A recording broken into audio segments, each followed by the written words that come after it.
سبحان الله عدد ما خلق في الأرض سبحان الله عدد ما بين ذلك۔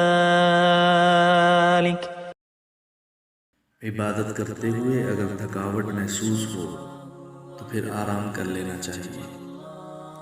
حضرت انس رضی اللہ تعالیٰ عنہ سے روایت ہے، رسول اللہ صلی اللہ علیہ وسلم مسجد میں تشریف لائے تو وہاں دو ستونوں کے درمیان ایک رسی بندھی ہوئی دیکھی۔ آپ صلی اللہ علیہ وسلم نے پوچھا، یہ رسی کیسی ہے؟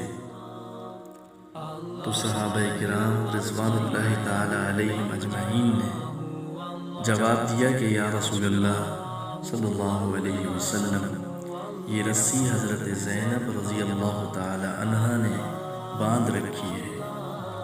جب وہ عبادت کرتے کرتے تھک جاتی ہیں تو رسی کے ساتھ چمٹ جاتی ہیں۔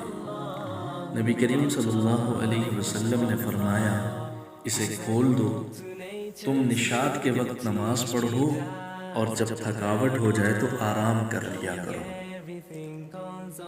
مطلب یہ ہے کہ ہر مومن کو چاہیے کہ وہ اپنی بساط اور طاقت کے مطابق عبادت کرتا رہے، تنگ دلی کے ساتھ عبادت کرنے سے اجتناب کرے۔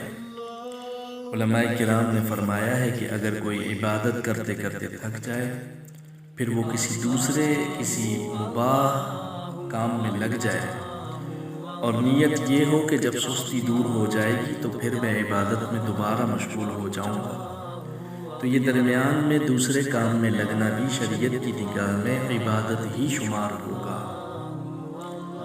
مگر اس کا یہ مطلب بھی نہیں کہ آدمی مجاہدہ اختیار کرنا ہی چھوڑ دے۔ اگر مجاہدے والی عادت ڈال لی ہے تو اب زیادہ عبادت کے وقت بھی طبیعت میں گرانی نہیں ہونی چاہیے۔ اگر طبیعت میں مجاہدہ نہیں ہے تو 2 رکعت کے بعد بھی طبیعت میں گرانی آ جاتی ہے۔